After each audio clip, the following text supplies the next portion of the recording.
Okay, ફોટોશોપમાં અત્યારે આપણે આવી રીતની ક્રેક સ્કિન ઇફેક્ટનું ટેક્સચર આ ઇમેજમાં અપ્લાય કરવું છે. આ નોર્મલ ઇમેજ છે, એમાં આ ક્રેક સ્કિનનું ટેક્સચર આપણે અપ્લાય કરવું છે. મેં ઓલરેડી એક અલગ ટેક્સચર લઈ રાખ્યું છે, એક ઇમેજ ડાઉનલોડ કરી રાખી છે. તો આ ઇમેજની ઉપર પેલા તો અલગ લેયરમાં આને લઈ લઈએ. આ ક્રેક વાળી ઇમેજને આપણે આપણા ઇમેજમાં મૂકી દઈએ. આટલું કર્યા પછી અહીંયા નોર્મલ બ્લેન્ડ મોડ જે નોર્મલ છે એમાં જો અલગ અલગ અહીંયા ઇફેક્ટ્સ આવે છે. ઓવરલેમાં છે, સ્ક્રીનમાં છે, લાઇટિંગમાં આવું છે, ડાર્કનમાં આ ટાઈપનું છે. ડાર્કન લઈએ તો પણ ચાલે. એક આ મલ્ટીપ્લાય સરસ છે. મલ્ટીપ્લાયમાં આવી ઇફેક્ટ આવે છે. આપણે મલ્ટીપ્લાય સિલેક્ટ કરી લઈએ.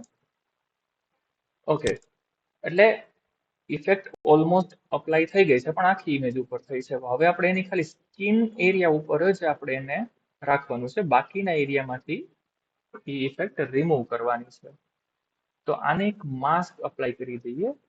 ક્રેક ટેક્સચર જે છે એની ઉપર એક માસ્ક અપ્લાય કરીએ. માસ્ક સિલેક્ટેડ રાખી બ્રશ ટૂલની મદદથી 50ની સાઈઝ બરાબર છે.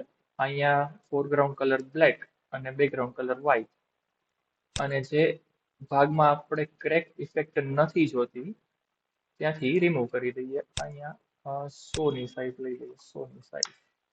અને જો હાર્ડ રાઉન્ડ બ્રશ લેવું હોય તો પણ ચાલે. ઓકે, તો જે જગ્યાએ ક્રેક ઇફેક્ટ નથી જોતી ત્યાં અપ્લાય કરી દેવાનું. ત્યાંથી ઇફેક્ટ નીકળી જશે. ખાલી સ્કિન વાળા ભાગ ઉપર જ ઇફેક્ટ રહેશે.